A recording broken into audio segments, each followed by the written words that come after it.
की पूजा कर रहे हैं? राम की पूजा कर रहे हैं। इस किताब की रचना किए हैं दासबोध और आनंदवन भुवन। लिखा हुआ है सब।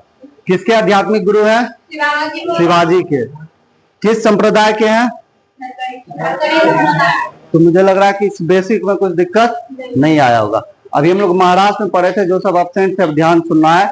अभी हम लोग का टॉपिक भक्ति आंदोलन चल रहा है। सबसे पहले हम लोग कहाँ पढ़े भक्ति आंदोलन? दक्षिण में।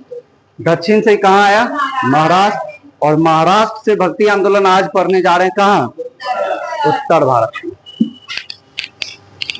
और इसको खत्म भी करना है, इतना दिन नहीं चलता है, सब जल्दी हेडिंग लगाइए। उत्तर भारत में भक्ति आंदोलन।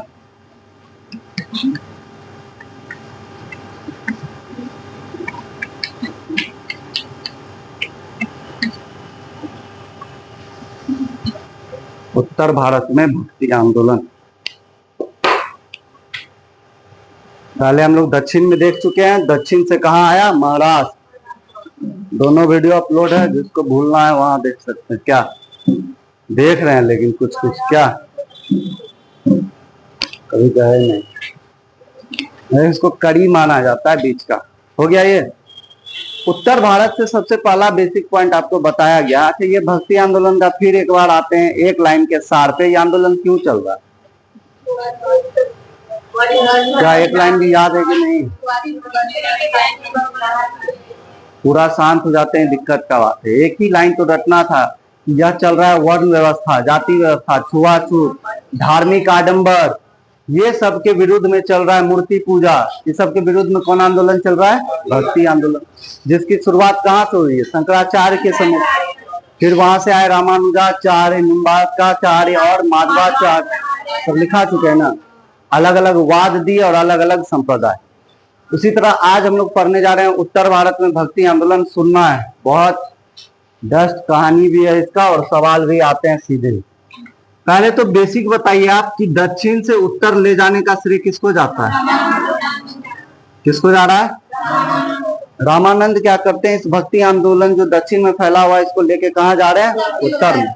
और उत्तर में जो भक्ति आंदोलन फैला उसके बीज बोने वाले कौन है? रामानंद। इसलिए रामानंद को दक्षिण और उत्तर भारत के बीच का क्या कहते हैं? सेतु। सेतु मतलब पुल। क्या होता है? पुल। पुल बनाने का काम किया ना। दक्षिण से भक्ति आंदोलन को कहाँ लाए? उत्तर। तो दक्षिण से उत्तर भारत में भक्ति आंदोलन का जो सेतु का काम करता है कौन करता है? रामानंद। तो इसलिए उत्तर भारत में भक्ति आंदोलन पढ़ने के लिए आपको सबसे इंपॉर्टेंटली रामानंद पढ़ना पड़ेगा।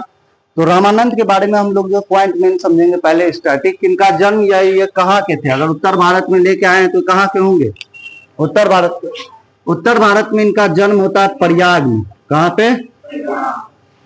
और ये एक ब्राह्मण परिवार में, कानिकुज ब्राह्मण। कौन ब्राह्मण है ये? कानिकुज ब्राह्मण परिवार में इनका जन्म होता है। किनका? रामानंद का। और उसी प्रयाग में वाराणसी में अपना शिक्षा लेते हैं। और उस शिक्षा के क्रम में ये मिलते हैं राघवानंद से। किससे मिलते हैं? देखिए कितना बेसिक पॉइंट है, इसलिए थोड़ा ध्यान रखना है। राघवानंद से शिक्षा ग्रहण करते हैं उसी काशी में। और इस शिक्षा के बाद कुछ समय बाद लेकिन राघवानंद से इनका मतभेद हो जाता है कुछ सिद्धांतों सबको लेके। ये अलग हो जाते हैं और काशी में ही अपना अस्थायी निवास बना लेते हैं। कहाँ पे? काशी। और वहां से अपना सिद्धांत सब देना शुरू करते हैं। इसी बीच में रामानंद के जो है अलग अलग क्या शिष्य बनते हैं। और ये जो रामानंद है किस संप्रदाय या किसकी पूजा कर रहे होंगे?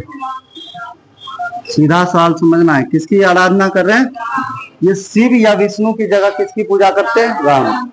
फिर से बेसिक पॉइंट पे आते हैं। दक्षिण भारत में भक्ति आंदोलन फैल चुका है, वहां से महाराष्ट्र आया। दक्षिण से उत्तर लाने का काम कौन कर रहा है? रामानंद कर रहा है। इसलिए इसको बोला जाता है दक्षिण से उत्तर भारत का सेतु। प्रयाग में इनका जन्म होता है। यह भी एक ब्राह्मण ही है। ये क्यों समझना है आपको पहले बता चुके हैं। ब्राह्मण होने से और अलग जाति होने से यहाँ क्या अंतर पड़ रहा है? क्योंकि किस तरह के विचार रख रहे हैं उससे अंतर पड़ रहा है। फिर अगला आता है इनकी शिक्षा किससे ग्रहण होती है?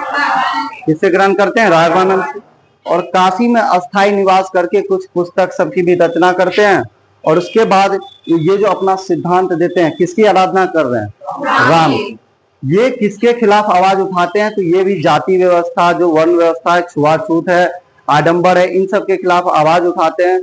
और रामानंद बोलते हैं कि ये जाति भेदभाव, जाति असमानता नहीं होना चाहिए। कौन बोलते हैं ये लाइन?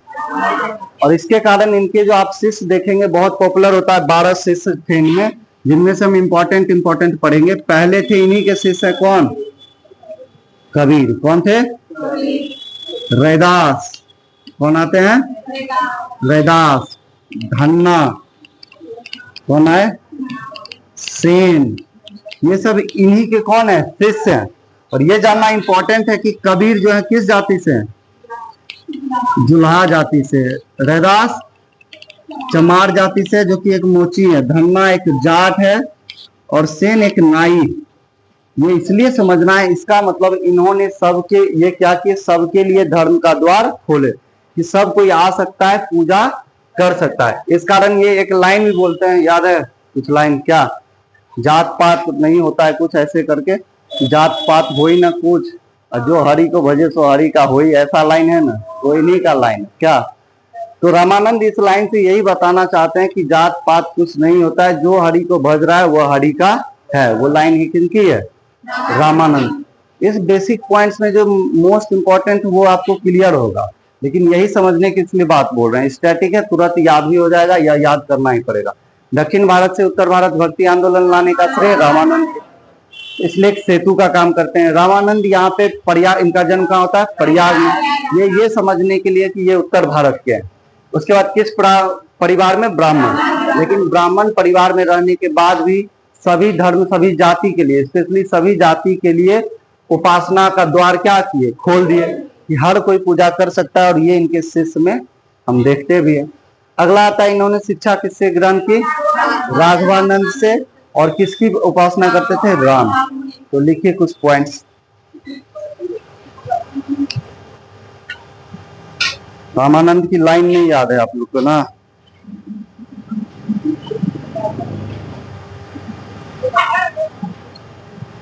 लिखिए।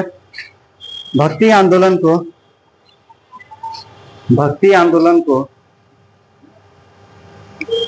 दक्षिण से उत्तर लाने का श्रेय, दक्षिण भारत से उत्तर लाने का श्रेय, दक्षिण भारत से उत्तर लाने का श्रेय रामानंद को जाता है।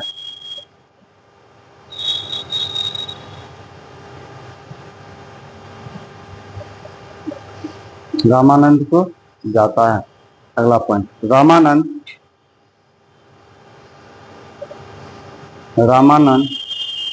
दक्षिण तथा उत्तर भारत के,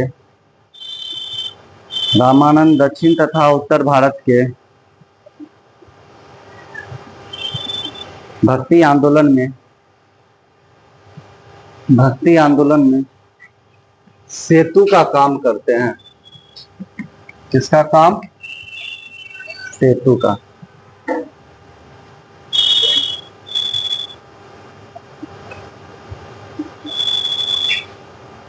देखिए, अब स्टार पॉइंट लगा दीजिए। रामानंद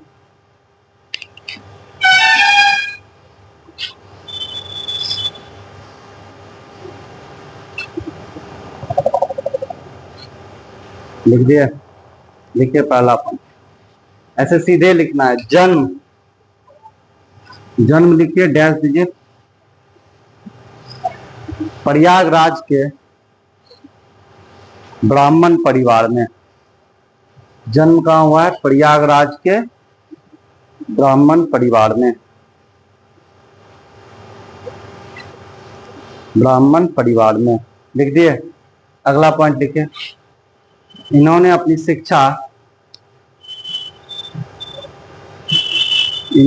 शिक्षा काशी तथा वाराणसी में,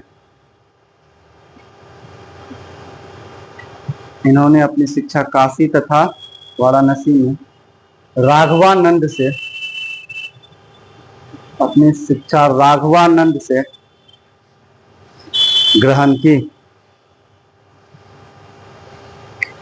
अपनी शिक्षा राघवानंद से ग्रहण की। लिख दिए पॉइंट। नेक्स्ट लिखिए, राघवानंद से ग्रहण की। अगला पॉइंट, इन्होंने काशी में इन्होंने काशी में अस्थाई निवास इन्होंने काशी में अस्थाई निवास बनाया। इन्होंने काशी में अस्थाई निवास बनाया। पूछा जा सकता है, कुछ भी सवाल आप देखें ना, थोड़ा ऊपर नीचे होता ही है कोई भी एग्जाम में, इसलिए ऐसे पूछेगा कि रामानंद किस जगह से अपने बातों को फैलाए या प्रचार किए? काशी में। कहाँ रह रहे हैं ये? काशी। अगला पॉइंट लिखे, इन्होंने शिव ऑब्लिक विष्णु की जगह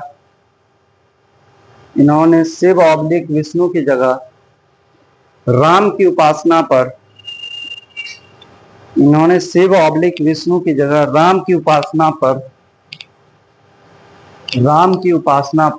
बल दिया। राम की उपासना पर बल दिया, लिख दिए? राम की उपासना पर बल दिया। अगला पॉइंट, इन्होंने श्री वैष्णव मताब्ज भास्कर की रचना की। श्री वैष्णव मताब्ज भास्कर की रचना की। श्री वैष्णव मताब्ज भास्कर की रचना की, लिख दिया? नेक्स्ट पॉइंट, ये सब किस पे लिखा जा रहा है? अब ये सब वो दर्शन की बात नहीं है, ये सब रामायण के आधार है। रामायण तो मतलब कौन? वाल्मीकि वाले। उस सब के आधार पे क्या लिखा गया है? श्री वैष्णव मताब्ज भास्कर की रचना, क्योंकि किसकी आराधना कर रहे हैं? राम की। अच्छा, एक पूछा जा सकता है, आपको धरकड़ी संप्रदाय लिखा दिए थे कि महाराष्ट्र में राम की पूजा को कौन फैलाते हैं? रामदास। कौन फैलाए हैं? अरे जब लिखा है तो ऐसे घूमता है ना, अब सीधा वही थोड़ी आना है। अभी आपको लिखा है ना राम वाला लाइन, इसके पहले जो महाराष्ट्र पढ़ रहे थे, श्री वैष्णव मताब्ज भास्कर की रचना करते हैं। ये उपासना के लिए क्या करते हैं? जाति में भेदभाव को छोड़ देते हैं या उसके लिए भी कुछ काम कर रहे हैं? नहीं समझ आया इधर? काम कर रहे हैं ना, जाति के भेदभाव को खत्म करना चाहते हैं कि सभी जाति के लोग उपासना का अधिकार उनको मिले, इसलिए अपना शिष्य भी बहुत सारे ऐसे लोग को बनाते हैं। तो लिखिए पॉइंट, रामानंद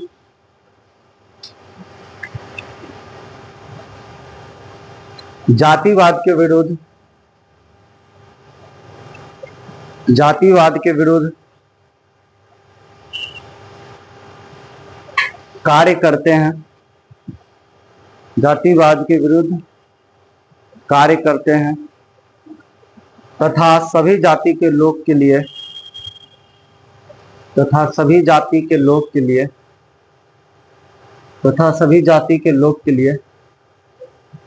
उपासना का द्वार खोल देते हैं।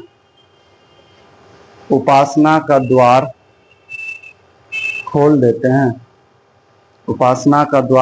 खोल देते हैं कि सभी जाति आकर के धर्म, क्योंकि इस समय आप देख रहे हैं ये डेट उसी के लिए है। समकालीन कहाँ आ जाएंगे? सिकंदर लोदी के। किसके समकालीन?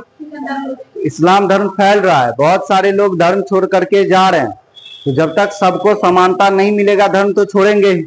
इस कारण ये जाति व्यवस्था के विरुद्ध काम चलाते हैं कि सभी धर्म के लोग को पूजा करने का अधिकार हो, पाठ करने का अधिकार हो। ये कौन करते हैं? रामानंद। लिख दिए पॉइंट? अगला लिख दीजिए, इनके प्रमुख 12 शिष्य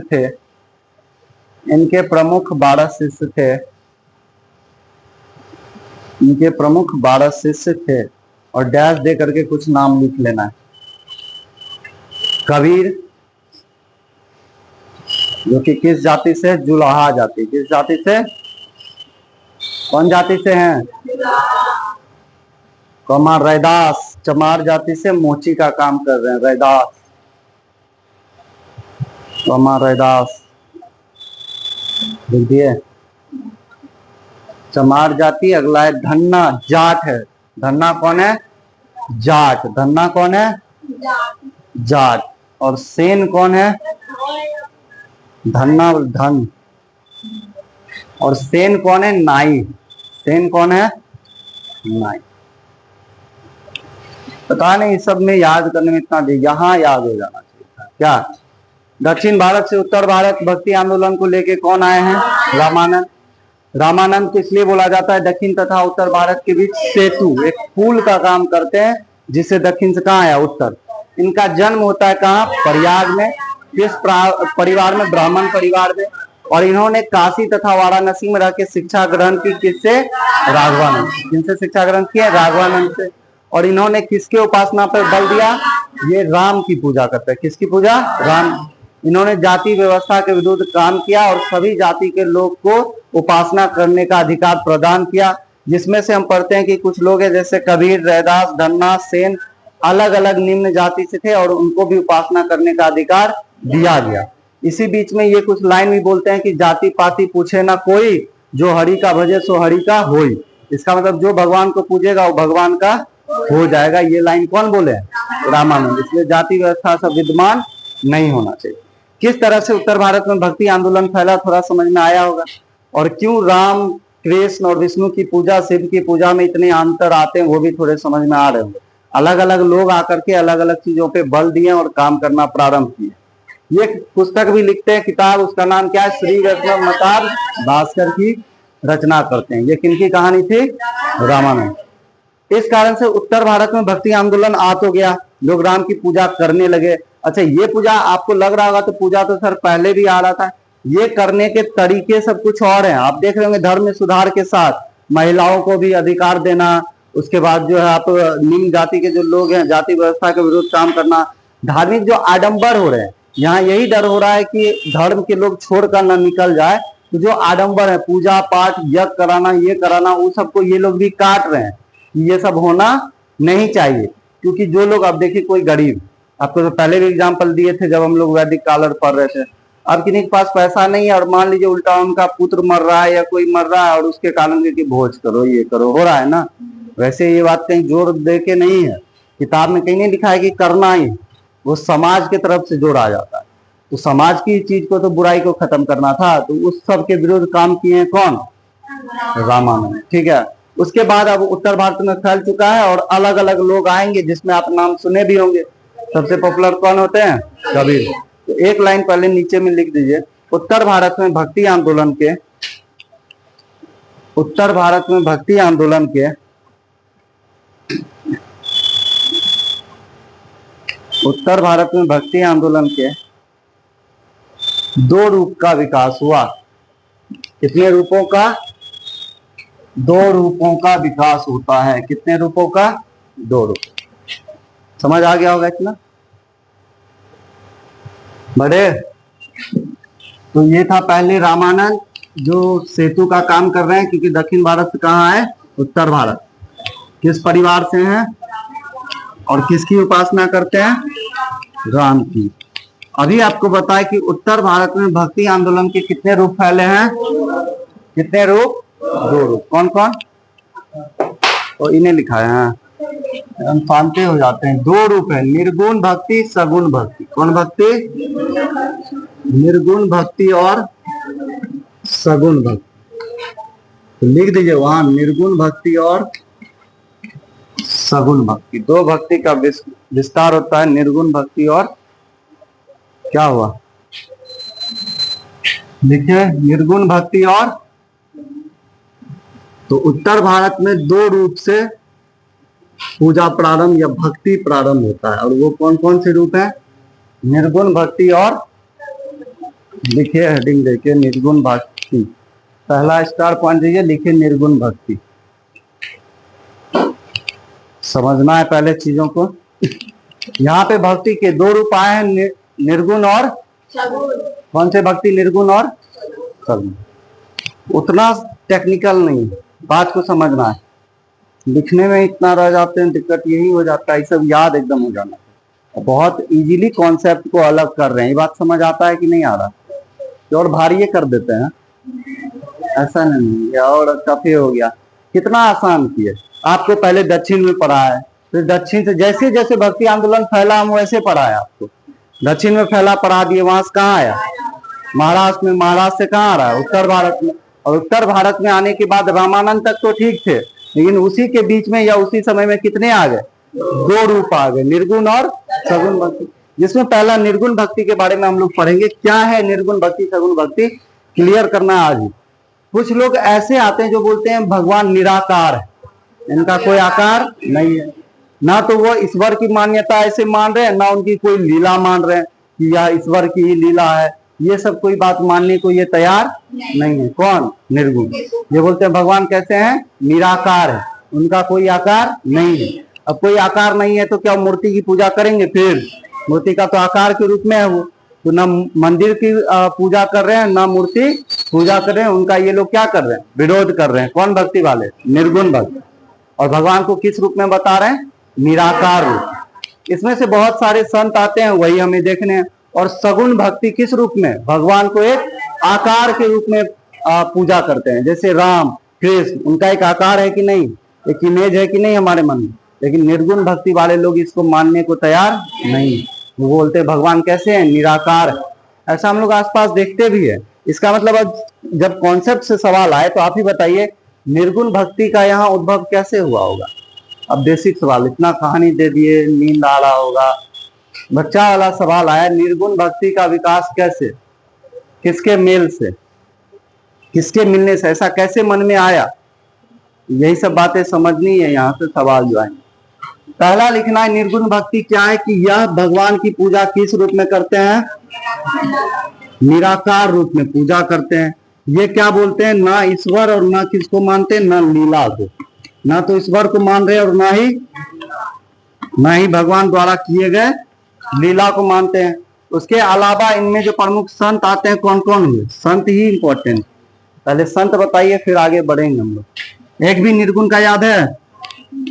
कबीर किसी भी भगवान और इसको मानते नहीं है। रैदास। एक बहुत इंपॉर्टेंट आते हैं गुरु नानक। कौन आते हैं? मलुक दास। कौन दास? ये सब कौन से भक्ति है? निर्गुण भक्ति। लेकिन अगला सवाल आ सकता है इसमें कि इसका उद्भव कैसे हुआ, बताइए थोड़ा। ये होता है नाथ पंथ। किससे मिलकर? नाथ पंथ। और यह जो भक्ति आंदोलन आया है, इस नाथ पंथ और भक्ति से मिलने के कारण एक नया शक्ति आता है या नया भक्ति का रूप आता है, निर्गुण भक्ति। नाथ पंथ से भी सवाल आ जाते हैं। नाथ पंथ क्या है? हिंदू संप्रदाय में शिव को पूजा करने वाले या शैव संप्रदाय को पूजा करने वाले क्या कहलाए? नाथ पंथ। क्यों नाथ पंथ कहलाए? क्योंकि इसमें से एक आते हैं, इसकी स्थापना करते हैं मच्छिंदर नाथ। कौन नाथ? और मच्छिंदर नाथ के बाद एक आते हैं आपको गोरखनाथ। कौन नाथ? गोरख। और गोरखनाथ ही डेवलप किए, उन्हीं के समय सबसे ज्यादा विस्तार हुआ किस पंथ का? नाथ। किस धर्म से संबंधित? शैव धर्म। स्थापना कौन किए? मच्छिंदर नाथ। कहीं लिखाने नहीं जा रहे हैं, कहीं ऐसे कहानी में आ जाएगा। मच्छिंदर नाथ के बाद अगले बनते हैं, इसमें कौन संत बनते हैं? गोरखनाथ। और गोरखनाथ के कारण इनका नाम इस बहुत पॉपुलर हो जाता है। कौन सा पंथ? नाथ पंथ। कौन सा पंथ? नाथ। ये शिव संप्रदाय का अलग रूप में पूजा करते हैं। हठ योग, अपने अनुशासन से, ये ब्रह्मांड से या सामाजिक चीजों से क्या हो जाते हैं? दूर हो जाते हैं और अपने मोक्ष की प्राप्ति में लगे रहते हैं। इनको पहचानने का ये है कि ये लोग देखेंगे हठ योगी रहते हैं। योगी इसी को कहलाते हैं, इन्हीं को जो फॉलो करते हैं। गेरुआ वस्त्र धारण किए, कान में बाली पहनते हैं। तो योगी आदित्यनाथ गोरखपुर के हैं ना। और उनको पूछा भी जाता है किस पंथ के? वो मठ के धीश थे, पता है कि ना आप लोग? मठ को चलाने वाले थे, तो वो मठ को मठाधीश बोलते हैं। क्या बोलते हैं? मठाधीश। तो जो हमारे आदित्यनाथ है, योगी आदित्यनाथ, ये भी किस पंथ के हैं? नाथ पंथ। कान में कुंडल पहन रहे हैं कि नहीं? ये सब एकदम ध्यान अपना कंसंट्रेट रखते हैं, इधर उधर सामाजिक बुराई सब पे नहीं। कान में कुंडल, आप हाथ में त्रिशूल सब भी देखते हैं। ये सब किस पंथ का है? नाथ पंथ। तो भारत में शैव संप्रदाय में एक पंथ का विकास हुआ था, नाथ पंथ का। और पहली बार लोगों को थोड़ा सा समझ आया कि पूजा करने के तरीके में भी अलग अलग तरीके हो सकते हैं। और वहीं से फिर धीरे धीरे विकास हुआ। तो भक्ति आंदोलन में सवाल आए तो सबसे ज्यादा किसका प्रभाव दिखता है? नाथ पंथ। ये पहले भी दिखा था दक्षिण भारत में भी, और यहाँ भी दिख रहा। समझ आ गया होगा ये। तो गोरखनाथ यहीं से है, किस पंथ के हैं? नाथ। तो इसके मिलने से भक्ति आया। लेकिन आप ये चीज बताइए, क्या निर्गुण भक्ति में निराकार रूप है तो कोई आकार तो है नहीं? कोई आकार नहीं है तो हम कह सकते हैं कि इस्लाम का भी इस पर कोई प्रभाव है? क्या इस्लाम में कोई आकार आपको दिखता है? नहीं दिख रहा है ना।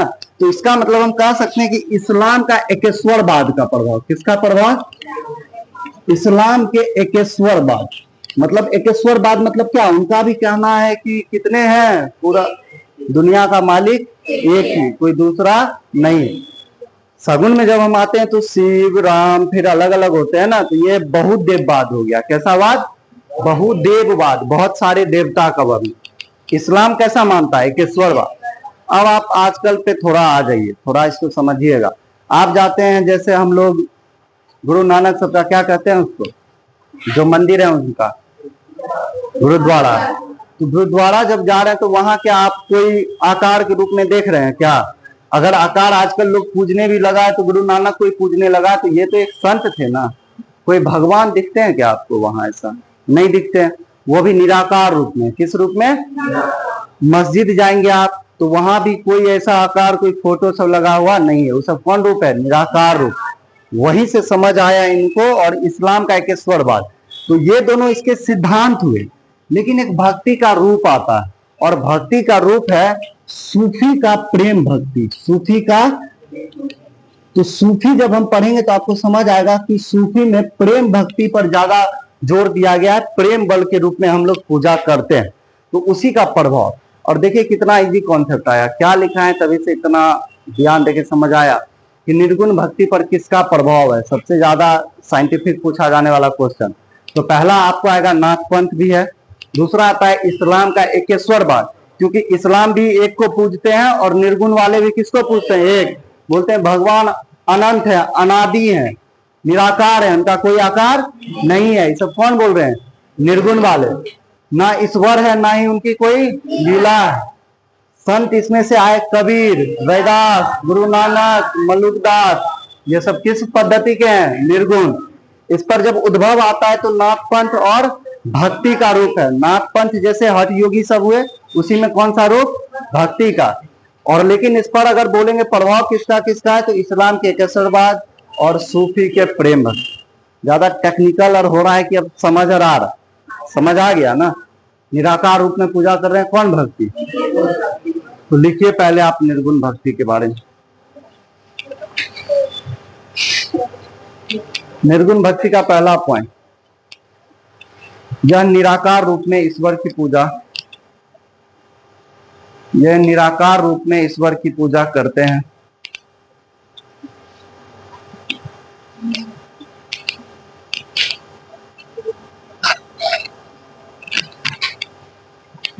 निराकार रूप में ईश्वर की पूजा करते हैं।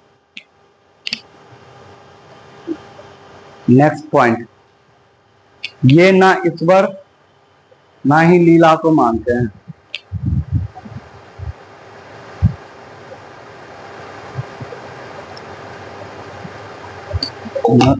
ये ना ईश्वर ना ही लीला को मानते हैं। ये ना ईश्वर और ना ही लीला को मानते हैं। पहला उद्भव लिखेगा, अगला इनका उद्भव, इनका उद्भव नाथपंथ,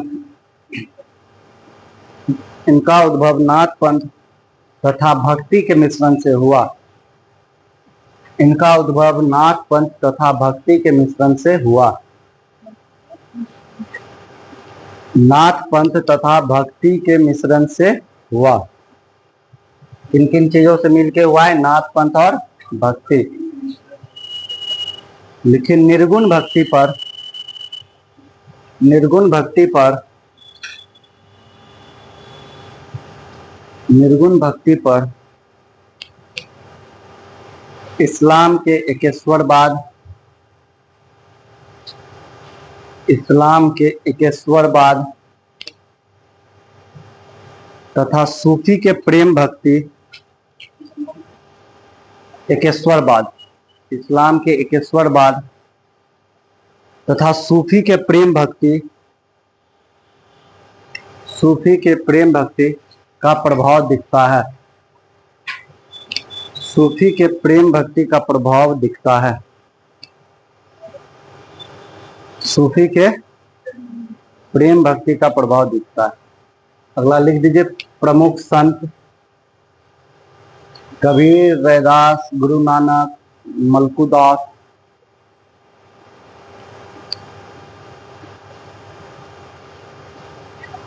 कबीर, रैदास,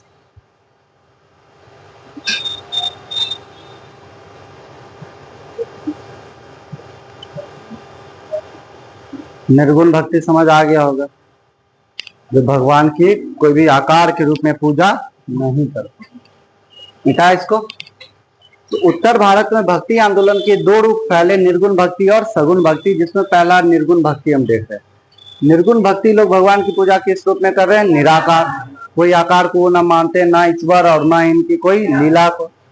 इसका जो उद्भव आता है वो नाथ पंथ और भक्ति के मिश्रण से होता है, और इस पर इस्लाम के किस वाद का, एकेश्वरवाद और सूफी के प्रेम भक्ति का प्रभाव दिखता है। क्योंकि इस्लाम में भी एक ही शक्ति को माना गया है, वह भी द्वैतवाद हुआ कि अद्वैतवाद, अद्वैतवाद, कोई दूसरा नहीं है। और सूफी का प्रेम भक्ति यह एक मार्ग है, एक हो दो हो, लेकिन पूजा करने का तरीका तो अलग होगा ना। हम कोई, आपको पहले ही बताएं, कोई सखा के रूप में करता है, कोई दास के रूप में करता है, कोई प्रेम के रूप में करता है, तो ये सारे इसके रूप हैं। और इसके जो प्रमुख संत है कौन कौन? कबीर, रैदास, नानक, मलुकदास, यही है ना। हेडिंग दीजिए कबीर।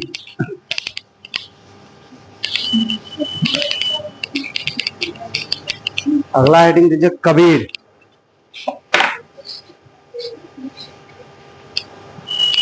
लिख दिया।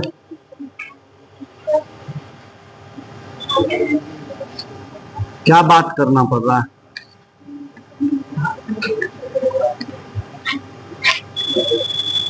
याद नहीं हो पाएगा ऐसा? याद है ये तो, अरे सब तो समझने वाला। अब हम लोग आस पास करते रहते हैं ऐसे पूजा, हम लोग के गांव में होता है। आप लोग पता नहीं इतना भारी बना रहे हैं इसको। बढ़े आगे। निर्गुण भक्ति, सगुण भक्ति, राम कृष्ण सब दिखता है कि नहीं? गांव सब में होता है। मंगलवार को युवा लोग अड़ जाएगा बजरंगबली की पूजा करने, है।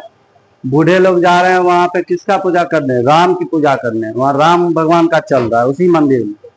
फिर अगले दिन जाएंगी महिला सब, दुर्गा जी रह गए, वो रूप धारण करना जरूरी है। ये सब रूप चल रहा है कि नहीं? उसी भक्ति का। सबका श्रद्धा अपने अपने पे, क्या धार्मिक नहीं बना देना है क्लास को। आगे बढ़ते हैं। पहला हम लोग शुरू कर रहे हैं कौन? कबीर। अच्छा खासा कहानी क्वेश्चन आता है इसलिए यहाँ सुना रहे। कबीर की कहानी बहुत ही अलग है, उस पर नहीं जाएंगे। किस परिवार से हैं? जुलाहा परिवार से, ठीक है, जुलाहा जाति से हैं। ध्यान रखना है, कुछ कहानी है इनके बारे में। ऐसा कहा जाता है कि ये जो है मिले थे किसको? अल एवं नीरू को। किसको मिले थे? एक वह जुलाहा जाति से था अल और नीरू, उसको एक बच्चा छोटा सा मिला जंगल के पास और उसको अपने घर ले आया, जिसका नाम क्या पड़ा? कबीर नाम पड़ा। ये ना तो अब क्योंकि ये बच्चा को वहां से उठा के लाया गया है, ठीक है, अल और नीरू इसको लाया जो जुलाहा जाति से। तो जुलाहा जाति के बारे में कहानी है। ये सब कहानी चल रहा है वो लोधी सब के समय का। तो उस समय ये लोग इस्लाम धर्म को स्वीकार कर लेते हैं। थोड़ा कहानी समझना है।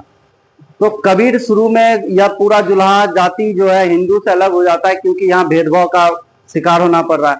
लेकिन जब इस्लाम जाता है तो देखता है वहां भी जातिगत भेदभाव है, या खास करके जो बाहर से दूसरे लोग मुसलमान बनते हैं उसके साथ तो भेदभाव हो ही जाता है। जो शुरू से मुसलमान है उनकी कहानी कुछ और। इस कारण ये लोग क्या होते हैं, ना तो हिंदू के ना मुसलमान के। और यही प्रभाव दिखता है कबीर पे। कबीर दोनों बातों को काटते हैं।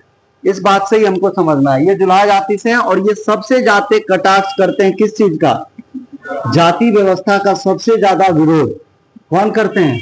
कबीर कर रहे हैं। क्योंकि एक खुद जुलाहा जाति से है, एक निम्न जाति से है, जिन कारण ध्यान रखना है। और एक चीज ध्यान रखिए, जितने निर्गुण भक्ति आते हैं, जो निर्गुण वाले आपको लिखा है, रैदास लिखा है, गुरु नानक लिखा है, सब इसी सब जाति से हैं। जिन कारण ये लोग बहुत बढ़ चढ़ कर जाति व्यवस्था के खत्म करने की बात करते हैं और समानता लाने की बात करते हैं। किस तरह से भारत की रूपरेखा तैयार हुई है इसको समझिए थोड़ा। जाति व्यवस्था को समाप्त करने के लिए पूरा जोर लगाते हैं, लेकिन इनको लास्ट तक समझ नहीं पाया लोग, क्योंकि ये ना तो हिंदू वाले रूढ़िवादी को मानते हैं, ना हिंदू और ना ही मुसलमान को मानते हैं। दोनों का कटाक्ष करते हैं ये। तो ये तो बिल्कुल अलग ही हो गया, ना हिंदू ना ही मुसलमान को। इसलिए जब इनकी मृत्यु होती है तो बहुत लड़ाई भी होता है कि ये हम इनको दफनाएंगे, तो कोई बोलता है हम इनको जलाएंगे। तो जब जाता है इनका लाश लेने के लिए और हटाता है ऐसे करके, तो देखता है वहां फूल ही फूल है, लाश है ही नहीं।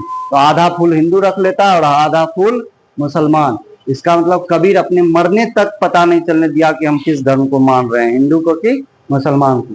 दोनों की बुराई को काटा है कौन? कबीर। ना हिंदू और ना ही मुसलमान। नेक्स्ट पॉइंट आता है, ये जो अपनी बातें को लिखे हैं वो लिखा गया है, किताब है कहां? बीजक। उस बीजक में निर्गुण वाणी, कौन सी वाणी है? अरे यही बहुत सारा वाणी बोलते थे ना कबीर। कबीर का कैरेक्टर थोड़ा कैरी मिनाती जैसा है, मतलब यह लोगों को कटाक्ष करके रोस्ट करके बोलते हैं। एक सीधा बोलने का तरीका होता है ना, एक होता है रोस्ट करने का तरीका, तो ये रोस्ट में बोलते थे। उस रोस्टिंग को यहाँ नाम दिया है उलटबासी। कौन पद्धति? उलटबासी। मतलब ये सीधा बोल ही नहीं सकते हैं। जैसे मान लीजिए आप आ रहे हैं मंदिर से पूजा करके, एकदम दूध चढ़ा के, ये अपना वहां पे कपड़ा और सी रहे हैं, बोल रहे हैं प्यासे को पानी नहीं है, मंदिर में दूध चढ़ा रहे कपड़ा सी रहे हैं, आप बोल रहे हैं। ये रोस्टिंग तरीका, उसी को उलटबासी बोलते हैं। बहुत लाइन लिखे भी हैं, बड़ा हुआ तो क्या हुआ, जैसे पेड़ खजूर, पंथी को छाया नहीं, यहाँ बोलने वाले लोग पक्षी को छाया कर देते हैं। पंथी मतलब राहगीर जो जा रहा, पंथी को छाया नहीं और फल लगे अति दूर, फल भी इतना दूर है कि वो भी नहीं खा पा रहा। यह एक रोस्टिंग तरीका है, वो रोस्टिंग तरीका उलटबासी कहलाया। क्या कहलाता है? उलटबासी। और ये सब कहाँ लिखा हुआ है? बीजक। 4 पॉइंट रटने पड़ते हैं। इसी को हम आपको क्लास है ना तो लिखाना पड़ता है थोड़ा, इनकी वाणी निर्गुण वाणी कहलाई, बीजक में शॉर्ट बना लेना है अपना। अभी मौका है तो अभी कहीं रफ में ऐसे बना लेना, और आप लोग नोट सेम रह जाते हैं। चलिए लिखिए पॉइंट। कबीर जुलाहा जाति से संबंधित थे। देखिए इसी लाइन को और बड़ा कर रहे, कबीर जुलाहा जाति से संबंधित थे।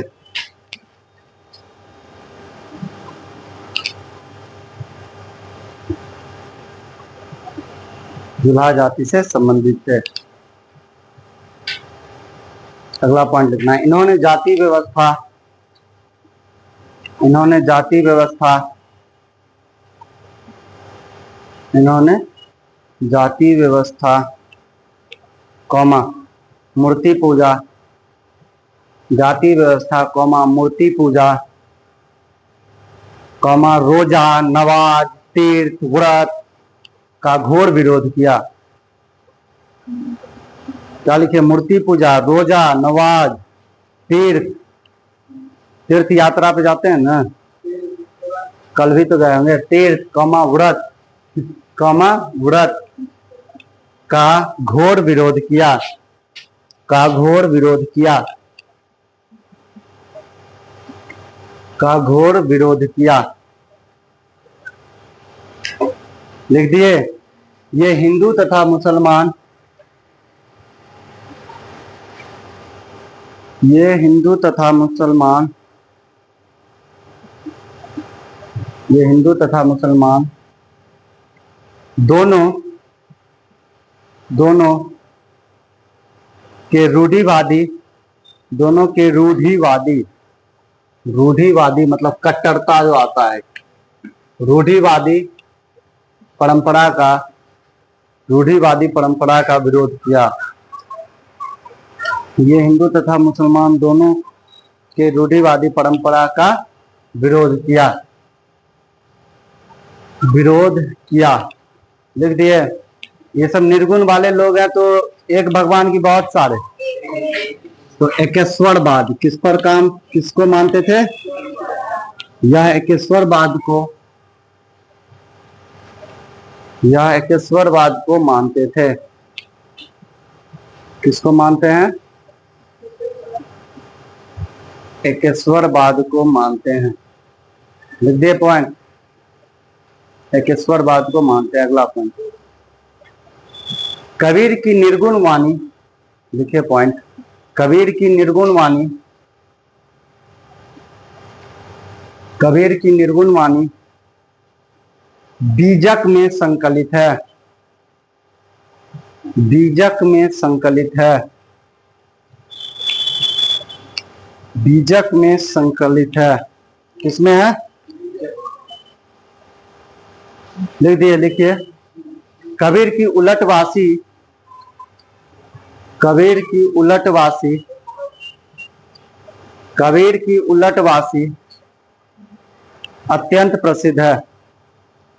कबीर की उलटवासी अत्यंत प्रसिद्ध है, पॉपुलर है रोस्टिंग इनका, समझ आ रहे हैं ना?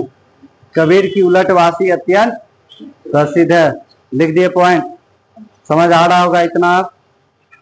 कबीर आए, कहीं लिखा गया है कि जुल्हा जाति में जन्मी हुआ है, कहीं कहा गया है अल एवं नीरू को मिला था। ये कहानी दोनों बता चुके हैं।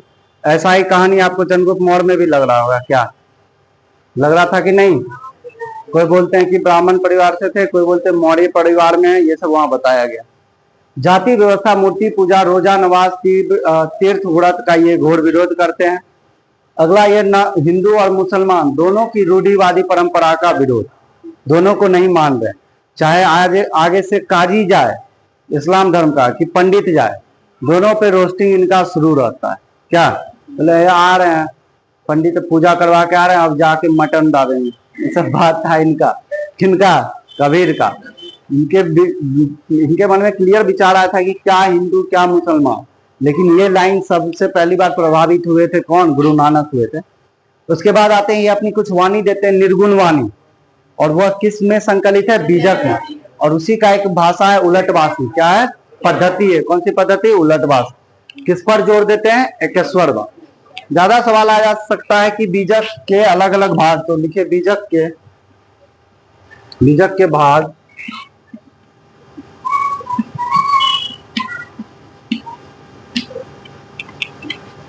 साखी, शबद, रमैनी है। बीजक का ही 3 भाग है, अलग चैप्टर होता है ना। साखी, शबद, रमैनी, 3 अलग अलग चैप्टर है। बीजक के 3 चैप्टर है, साखी, शबद और रमैनी। कितने चैप्टर हैं? साखी, शबद और रमैनी। क्लियर? एक सवाल आ सकता है कि साखी को जो लिखे हैं सधुकड़ी भाषा में, किस भाषा में? ये बहुत पूछा जाता है। सधुकड़ी किससे मिलके बना है?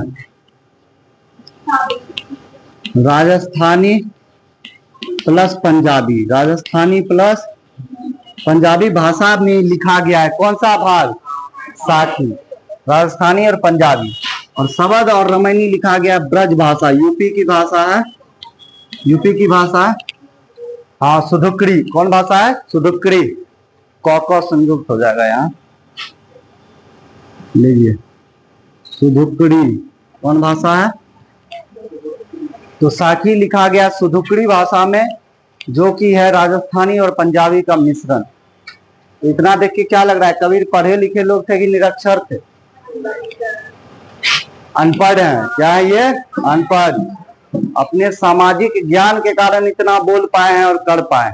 ये सवाल आ सकता है, कौन एकदम अनपढ़ है लेकिन इन सब की रचना किए हैं, रूढ़िवादी परंपरा को तोड़े हैं। कौन तोड़े हैं? कबीर। सुर में एकदम बोलना, ठीक है। कबीर कौन है? एक लाइन और अगर सवाल आए तो।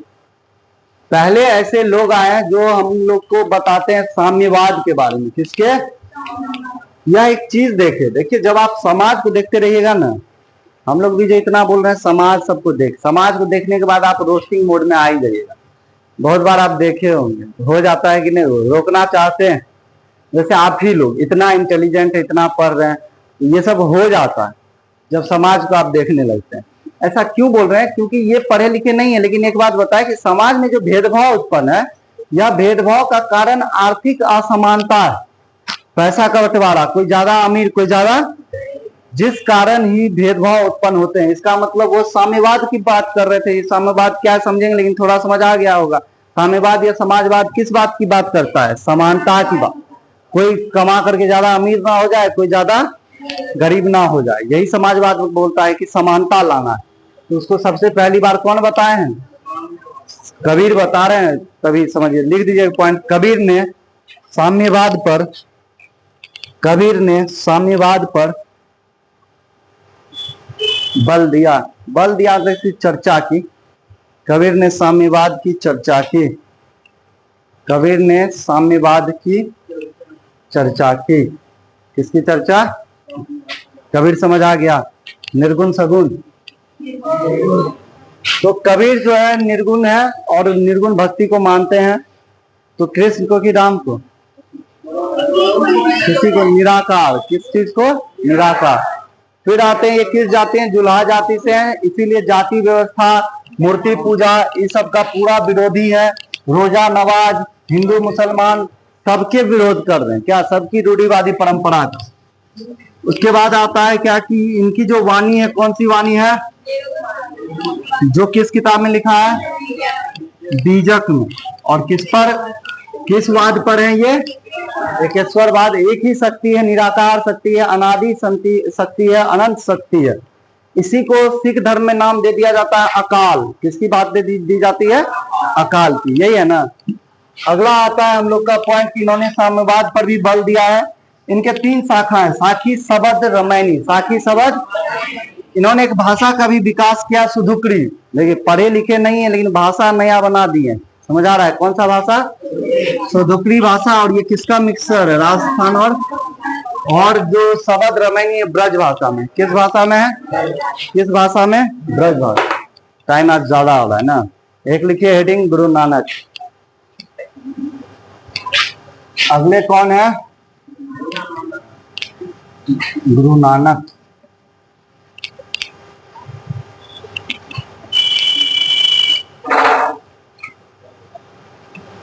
लिख दिए। कहाँ हुआ है जन्म इनका?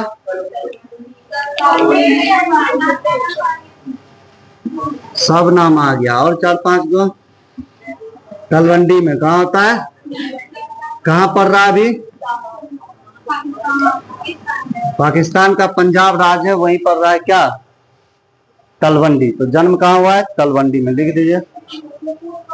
गुरु नानक देव जन्म कहाँ हो रहा है? लिखे पॉइंट। कहाँ है? तलवंडी। सवाल आते हैं। हो गया, यहां ध्यान देना।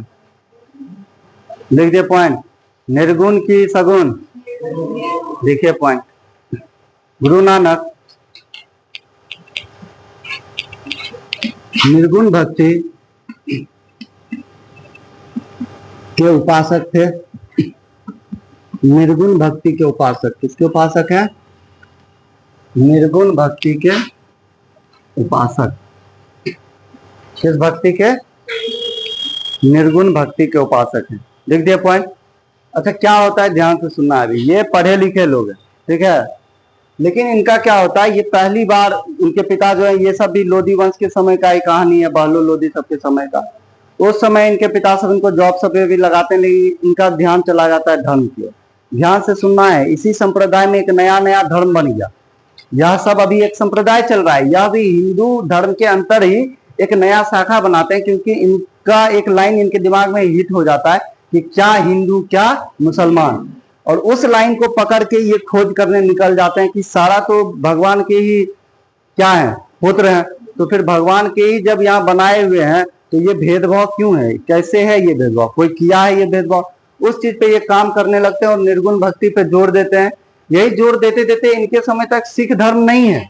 ये आगे चल करके जो और भी लोग आए, जो गुरु आए, वो किस धर्म की बना देते हैं इसको, सिख धर्म। अभी इनके समय हिंदू धर्म का ही एक शाखा है, कौन सा, सिख एक संप्रदाय है। कौन सा है? संप्रदाय। इनके समय आगे जाकर के वह एक अलग क्या बन जाता है, धर्म। गुरु नानक से एकदम बेसिक पॉइंट आते हैं कि इनकी जन्म हुए तलवंडी में और निर्गुण भक्ति पर जोर देते हैं। तो ये बताते हैं फिर ईश्वर कैसे है, तो ईश्वर है कैसा, अकाल पुरुष है। कैसा पुरुष है?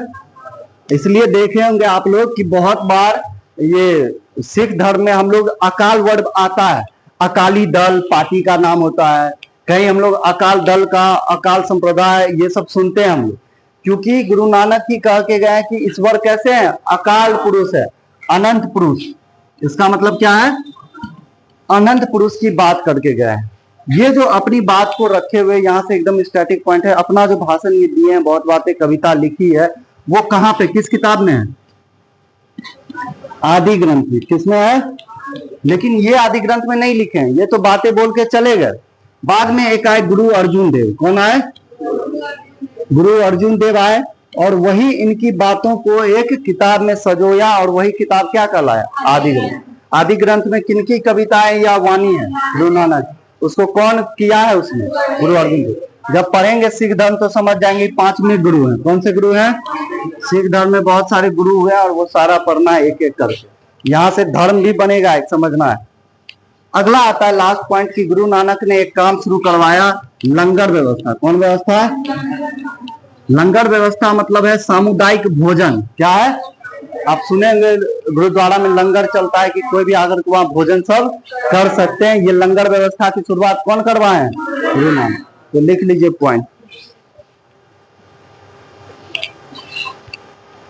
लिखिए जल्दी। जन्म हो रहा है कहाँ? तलवंडी, पाकिस्तान में।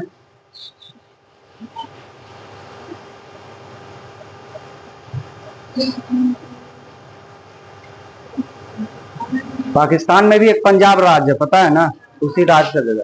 अगला लिखिए, ये निर्गुण भक्ति के उपासक थे। किस भक्ति के? क्योंकि सिख धर्म में भी तो कोई ईश्वर की ऐसी नहीं है मान्यता। क्या? ये निर्गुण भक्ति के उपासक थे। लिख दिए। अगला लिखिए, ये ईश्वर को अकाल पुरुष, ब्रैकेट में अनंत लिखना है। ये ईश्वर को अकाल पुरुष, अनंत पुरुष, अकाल पुरुष मतलब अनंत पुरुष की संज्ञा देते हैं। किस पुरुष की? किस पुरुष की? अकाल पुरुष। लिख दिए। इनकी वाणी आदि ग्रंथ में, इनकी वाणी आदि ग्रंथ में गुरु अर्जुन देव ने संकलित करवाया। इनकी वाणी किसमें लिखी हुई है? आदि ग्रंथ में। कबीर की वाणी किसमें लिखी गई है? बीजक में। बस। आदि ग्रंथ में किसने संकलित करवाया? इनकी वाणी आदि ग्रंथ में गुरु अर्जुन देव ने संकलित करवाया। लिख दिए। अगला पॉइंट, इन्होंने सामुदायिक भोजन व्यवस्था,